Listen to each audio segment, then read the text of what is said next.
There is this very famous story about a foolish man who heard that Buddha thought that you should never return evil for evil. One day the man met Buddha and decided to see if Buddha actually practiced what he preached. So the man began heaping all kinds of verbal abuse upon the great teacher, shouting at him and calling him a stupid fool. All the while, Buddha listened patiently. When a man ran out of things to say, Buddha said to him, "My son, if a man declines to accept a gift from another, to whom does the gift go?" The man replied scornfully, "Any fool knows that the gift goes back to the giver." "My son," said Buddha, "you have just given me much verbal abuse. I declined to accept your gift." The man made no reply.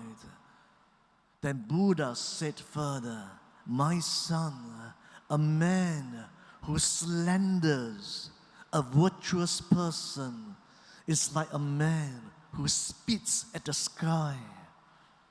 The spitter doesn't soil the sky. It only comes back to soil the face of the man who spits. A man who slanders a virtuous person is like a man who flings dust into the wind. The dust doesn't reach its target. It only blows back into the face of the man who threw it." This story is a good illustration of what is meant by the law of echo. A person gets back from life exactly what a person gives to life. Give abuse and you will get abuse back. Give love and you will get love back. As his disciples, Jesus commands us to follow this basic obligation of loving generously. Today's gospel teachings are very radical, impossible to live out without a special grace of God. You need a very high level of spirituality. He calls us to a radical reordering of our lives when He wants us to be on guard against the very human temptation to retaliate by paying back one wrong with another. We are to demonstrate generosity of heart by seeing beyond our hurts and injustices. We are challenged to refuse returning violence for violence. When we speak of violence, it's not necessarily physical violence. It starts with the violence of thoughts, the violence of words. So anger and hatred can be defeated only by love. Injury can be healed only by forgiveness. Evil can be controlled only by goodness. We Christians are called to make effective the gospel of love and forgiveness by refusing to harbor thoughts of anger, hatred, and revenge for our enemies. Why? Why? For our own good.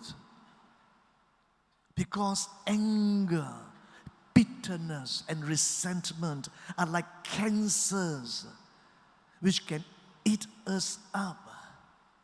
Lingering memories of injuries and hurts contaminate our spirit and condemn us to a life of misery. We allow them to send our blood pressure to rise up and lower our immune system. Therefore, if we allow someone to make us angry, we are allowing them to control even our health, our mental, emotional, and spiritual health.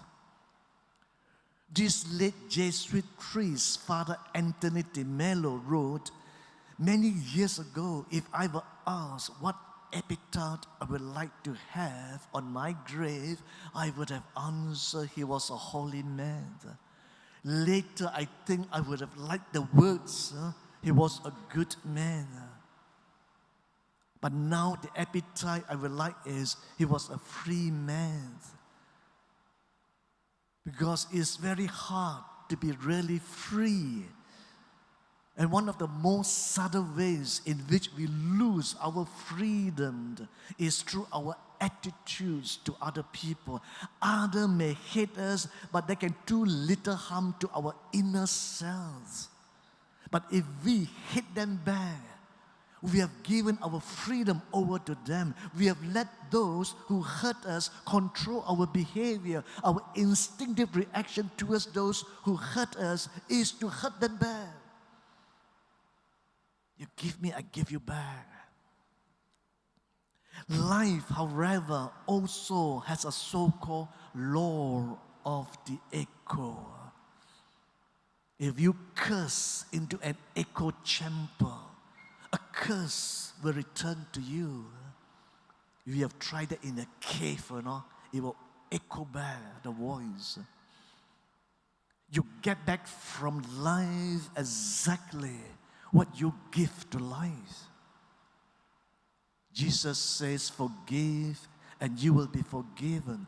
Give and gifts will be given to you. Therefore, the reason for forgiving, for doing good to those who hate you, is for our own good. Psychologists will tell us that. What for? What for you harbor all those angry thoughts and emotions? Let go. You are doing harm to yourself. Second, there is a more nobler spiritual motivation for loving our enemies, for doing good to those who hate us. And what is that? Because we believe that we are children of God. Because that is what makes us different as children of God. If the world goes its ways of punishment and revenge, we show that we are different. We are different because we are Christians. We are followers. We are disciples of Jesus. And that difference is shown by the regard we have for those who find little reason to like, people who are bent on insulting and causing us harm. We are called to be like God the Father, to be like Jesus, His Son, who is kind to the ungrateful and the wicked. The bottom line is be compassionate as your Father is compassionate. In 1947, when the British India was divided into Hindu India and Muslim Pakistan, Mahatma Gandhi went on a hunger strike to end this communal violence which has erupted between Hindu and Muslim fanatics. During this time, a Hindu fanatic came to him and confessed, I will surely go to hell, and no one can save me. Gandhi asked the man why he thought he was doomed to hell. The man replied that he was a Hindu and that Muslims had killed his child, his only child, during a riot. And so in anger and revenge, he has slaughtered a Muslim child and his parents. And he felt very guilty now. Gandhi said, I know one way to save you from going to hell. Go and find a Muslim child who has lost his parents. Take him home, bring him up, and educate him so that he grows up as a Muslim in your Hindu family. Then you won't go to hell. In one sense, Gandhi is giving him a penance, like an act of reparation in our Catholic understanding, a penance to make acts of preparation for his sins. So sisters and brothers, don't forget or neglect the law of the echo. You get back from life exactly what you give to life. If you forgive, you will be forgiven. If you give, you will receive. If you love, you will be loved. What you sow, you shall reap.